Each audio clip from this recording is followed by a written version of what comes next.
ये त्योहार, ये बारात के सीजन पे जब 3-4 दिन की छुट्टी होती है, इसके बाद इकट्ठा ही भीड़ निकलती है, तो उसमें ओवरलोडिंग मेन कारण हो सकता है। सर ऐसा है कि जैसे पहले हमारे पास गाड़ियाँ हुआ करती थी, प्रत्येक रूट पे हर कंपनी की 3-3, 4-4 सेवाएँ जाती थी। आज के दिन पे सबका अपना ट्रांसपोर्ट हो गया है। अपना ट्रांसपोर्ट बोले तो जैसे मैक्स, प्राइवेट कारें, स्कूटी वगैरह ना, इस कारण हम जो हमारे लिंक मार्ग हैं, जहाँ पे 5-6 साल पहले 3 या 4 सर्विस जाती, वहाँ पे हम एक ही भेज पा रहे हैं। और उस कारण जैसे त्योहार आ गए तो एक गाड़ी फिर जाना भी सही नहीं है, सबके पास पैसा इतना नहीं होता कि भाई टैक्सी हायर कर ले, है ना। तो उन्होंने उसी बस का सहारा लेना है, और बस वाले की भी मजबूरी हो जाती है कि अगर कोई रिक्वेस्ट करता है, कोई हाथ जोड़ के कि भाई मुझे जाना है, तो बिठा दें। सर लगभग मेरे हिसाब से मार्च 2025 तक हमारी 45 से 50 गाड़ियां इस पूरी करने की कगार में है। नहीं सर, लोड फैक्टर तो बिल्कुल कम हो चुका हमारा। हमारे 50% रूट पे हमारा मार्जिन नहीं आता, डीजल का ही पूरा नहीं आ पा रहा है। अधिकांश मार्गों पे हमें जन सेवार्थ बसें चलानी पड़ रही है, क्योंकि प्रशासन का भी डंडा होता है। लोग आजकल सीधे सीएम पोर्टल पे अपनी शिकायत डाल रहे हैं, तो हम प्रशासन के दबाव में फिर हमें एक मजबूरी है कि हमने गाड़ियां लगानी है।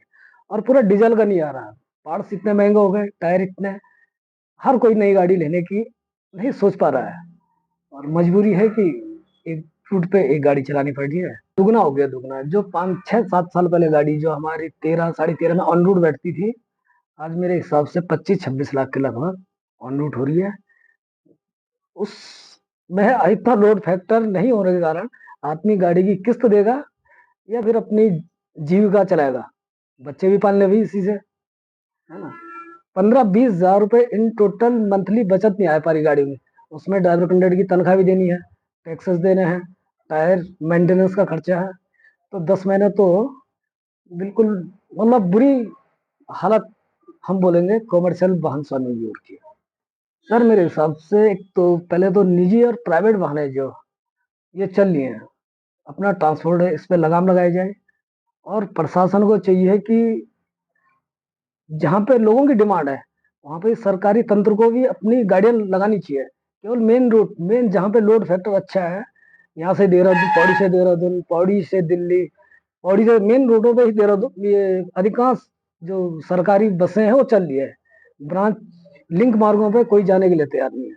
ठीक है सर, तो इसका ही मेरा तो सुझाव यही रहेगा कि चेकिंग बढ़ाई जाए, प्राइवेट जो ट्रांसपोर्ट है इस पे लगाम लगाई जाए, हम पे डिमांड की जाए। उसके बाद हम जहाँ पे हमें अगर लोड फैक्टर मिलेगा, सवारी होंगे, हम एक की जगह 2 बसें भी लगा देंगे, जिससे थोड़ा बहुत इससे जो एक्सीडेंटल जो केस हो रहा है इस पे नियंत्रण हो सकता है। टेक्निकल फॉल्ट तो ये अचानक होता है।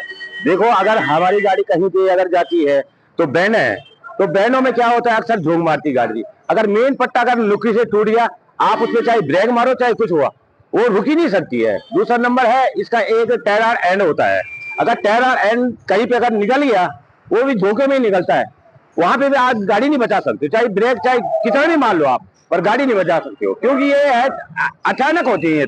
ये है टेक्निकल फॉल्ट, जिसमें जो है कि आप कुछ भी नहीं कर सकते हो। असल में ओवरलोडिंग का भी नहीं है, इसका ये होता है कि मेन जो बस का जो हो या ट्रक का जो भी होगा, मेन लोड पड़ता है बैंडों में। तो बैंडों में जो है पूरा लोड जो है कमानी के ऊपर चले जाता है।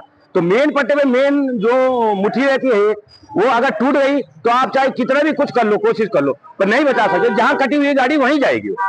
मुख्य कारण ये है, देखो लिंक रोडों पे जो है कि सर्विस कम है। अब आए दिन जो है कि अब जैसे हमारे त्योहार आते हैं, लोग बाग जो है घर आ जाते हैं छुट्टियों में, तो उसके लिए क्या होता है कि भाई त्योहार मनाने के दूसरे दिन उन्होंने जो है कि अपने अपने स्थानों में जाना है, तो उसमें जो है लिंक रोडों में जो है कि गाड़ी अवेलेबल होती नहीं है। अच्छा, उसमें जो है कि अगर हम बस वाले क्या करते हैं कि भाई चलो ये रूट की गाड़ी है, इसमें जाना ही जाना है, तो वो क्या करते हैं, किसी ने कहीं जाना है, किसी ने कहीं जाना है, तो वो लोग जो है कि मतलब बैठने को मजबूर हो जाते हैं कि नहीं हमें जाना ही जाना है। चाहे आप ड्राइवर भी बैठाएगा, उन्होंने कहा भाई हम कैपेसिटी से आगे नहीं जा सकते। कंडक्टर लोग भी बोलते हैं कि हम कैपेसिटी से आगे नहीं जा सकते, पर क्या है उनकी मजबूरी बन जाती है। मजबूरी ये बन जाती है कि उसके बाद बस नहीं है, तो उनकी जो है कि बहुत ही ज्यादा मजबूरी हो जाती है कि हमें जाना ही जाना है। तो उसमें जो है कि सरकार को ये सोचना चाहिए कि चलो भाई जो जहाँ 2 बस है वहां 4 बस लगाई जाए।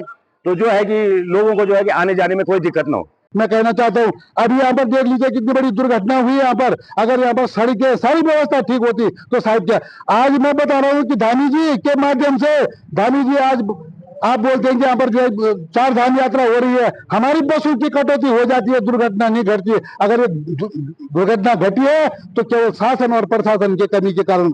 यहाँ पर अगर बसें और होती तो मेरे ख्याल से कि जो 36 और 42 सीटर गाड़ी थी उसमें कम से कम 65-70 लोग ने होते। इसके हजारों लोग हैं जिन्होंने की यहाँ की कटौती करके जो पहाड़ पर ध्यान नहीं देना चाह रहे हैं।